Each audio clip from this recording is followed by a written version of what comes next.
Assalamualaikum warahmatullahi wabarakatuh. Shalom, Om Swastiastu, Namo Buddhaya, Salam Kebajikan. Pada kesempatan kali ini, kami akan mempresentasikan tugas kami yang berjudul Penerapan Algoritma RSA terhadap Enkripsi Nomor Ijazah. Sebelumnya, perkenalkan nama saya Vidya Latufadia, beserta rekan saya Putih Maitsa Sugitahari dan Najwa Rizkia Budi Utari. Untuk yang pertama, terdapat latar belakang.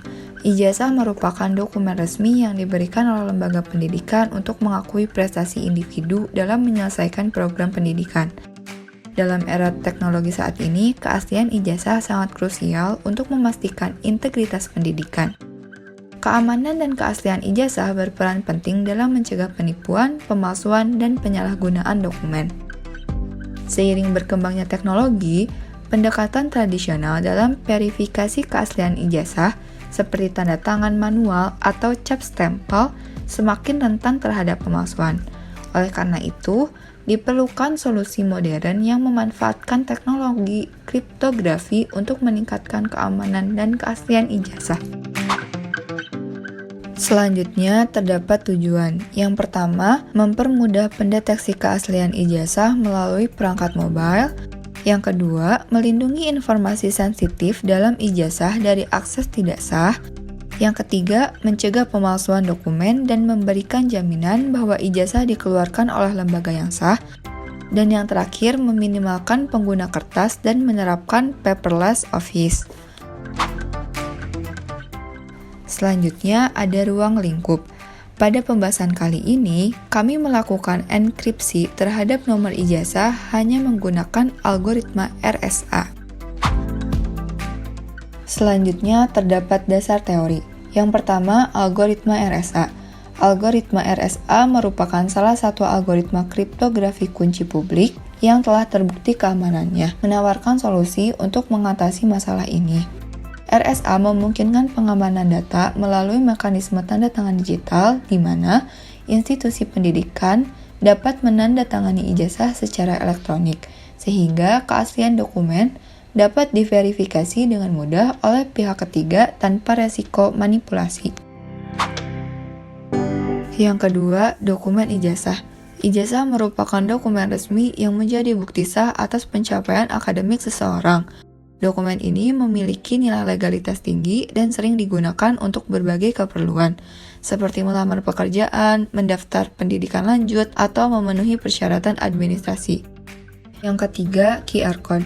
QR Code atau Quick Response Code adalah jenis kode matriks 2 dimensi yang dirancang untuk menyimpan informasi dalam jumlah besar dan dapat dibaca dengan cepat menggunakan perangkat seperti smartphone atau scanner khusus. Teknologi ini diciptakan untuk meningkatkan efisiensi pengambilan data dibandingkan kode batang tradisional. Dengan kemampuan memuat data yang lebih kompleks dan mendukung berbagai aplikasi, termasuk pembayaran digital, pelacakan produk, dan autentikasi dokumen. QR Code banyak digunakan dalam dunia modern, dengan fitur tambahan seperti enkripsi atau validasi digital untuk meningkatkan keamanan dalam aplikasi yang melibatkan data sensitif atau dokumen penting. Selanjutnya adalah flowchart dari sistem pengenkripsian nomor ijazah. Yang pertama adalah menginput nomor ijazah yang akan dienkripsi menggunakan algoritma RSA yang akan menghasilkan ciphertext. Lalu ciphertext tersebut akan diubah ke dalam bentuk QR code yang merupakan hasil akhir dari sistem ini. Yang kedua adalah flowchart untuk membangkitkan kunci. Dimulai dengan menginput bilangan prima P dan Q, di mana P tidak sama dengan Q dan P harus lebih dari Q. Lalu kita akan menghitung nilai N, di mana nilai N itu didapatkan dari perkalian antara P dan Q. Dan nilai taution N yang akan didapatkan dari perkalian dari P-1 dikalikan dengan Q-1. Lalu kita juga akan menentukan nilai E, di mana nilai E itu harus lebih dari 1 dan GCD-nya harus sama dengan 1. Nah, dari perhitungan tersebut, jika didapatkan GCD sama dengan 1, maka kita akan lanjut ke tahap selanjutnya, dan jika tidak, kita akan menentukan E kembali. Nah, GCD itu merupakan suatu pembuktian di mana nilai taution N, jika dimodulasikan dengan nilai E, maka menghasilkan nilai 1. Selanjutnya, kita akan menentukan nilai D, di mana ada persamaan D dikalikan dengan E, lalu dimodulasikan dengan M, itu harus sama dengan 1. Nah, jika GCD yang dihasilkan adalah 1, maka kita akan lanjut ke tahap selanjutnya, dan jika tidak, kita akan menentukan D kembali. Lalu output yang didapatkan dari hasil perhitungan yang tadi adalah dua bentuk, yaitu kunci publik dan kunci privat. Pada kunci publik bentuknya adalah E,N dan kunci privat adalah D,N. Selanjutnya adalah flowchart dari proses enkripsi. Yang pertama dimulai dari kunci yang dimiliki, yaitu kunci publik yang akan diinput sebagai plaintext. Lalu plaintext tersebut akan diubah ke bilangan desimal sesuai dengan tabel ASCII. Lalu akan dienkripsi dengan rumus C sama dengan P pangkat E mod N yang akan menghasilkan ciphertext yang merupakan hasil akhir dari proses enkripsi.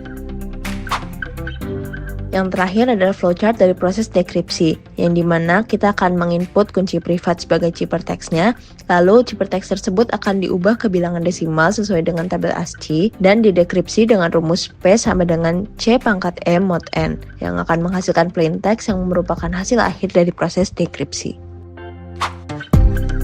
Pada pembahasan ini, berdasarkan flowchart yang telah ditentukan, maka hal pertama yang dilakukan adalah membangkitkan kunci dengan menggunakan algoritma RSA. Untuk membangkitkan kunci, kita harus menentukan nilai bilangan prima P dan Q, di mana kami menggunakan nilai 19 sebagai P dan nilai 11 sebagai Q. Selanjutnya kita dapat menghasilkan nilai N dengan rumus P dikali Q dengan hasil 209. Selanjutnya kita harus menentukan bilangan integer E, di mana nilai E harus lebih besar dari 1 dan harus lebih kecil dari totient N. Dan nilai E yang kami pilih adalah nilai 3. Setelah menentukan nilai E, maka kita dapat menghitung nilai D dengan hasil 25. Dari nilai E, N, dan D, maka kita dapat menentukan kunci publik dan kunci private, di mana kunci publik terbentuk dari nilai E dan N, yaitu 5 dan 209. Dan kunci private yang terbentuk dari nilai D dan N, yaitu 25 dan 209. Setelah membangkitkan kunci, maka proses selanjutnya adalah proses enkripsi. Sebagaimana yang telah dijelaskan, proses enkripsi adalah proses untuk mengubah plaintext menjadi ciphertext. Maka pesan yang akan kami enkripsi adalah SD-2016-00010-Clara-Lisa. Tiap huruf, angka, dan simbol pada plaintext akan diubah menjadi bilangan desimal berdasarkan tabel ASCII. Dengan menggunakan rumus enkripsi yang telah ditetapkan, maka kita dapat menghasilkan ciphertext. Setelah mendapatkan hasil ciphertext, dengan menggunakan algoritma RSA, bilangan tersebut diubah ke dalam bilangan heksadesimal untuk diubah menjadi QR code. Bilangan-bilangan yang akan diubah menjadi QR code adalah 36, C5, 6F, 41, 9B, 2D, AF, 6F, 9B, 9B, 9B, 9B, 2D, 9B, 6F, 9B, 4C, A4, 64, A4, 6F, 4C, AF, 57, dan A4. Dengan hasil bilangan heksadesimal yang telah dihitung, maka kita dapat menghasilkan QR code berdasarkan codingan sebagai berikut. Berdasarkan hasil pengamatan dan perhitungan yang telah kami lakukan, kesimpulan yang dapat diambil adalah algoritma RSA digunakan untuk meningkatkan keamanan ijazah dengan cara mengintegrasikannya ke dalam proses pembuatan kode QR. Kode QR yang dihasilkan berisi informasi yang telah dienkripsi dengan menggunakan algoritma RSA, sehingga dapat membantu dalam memastikan integritas data suatu dokumen ijazah tersebut. Sekian presentasi yang dapat kami sampaikan. Wassalamualaikum warahmatullahi wabarakatuh.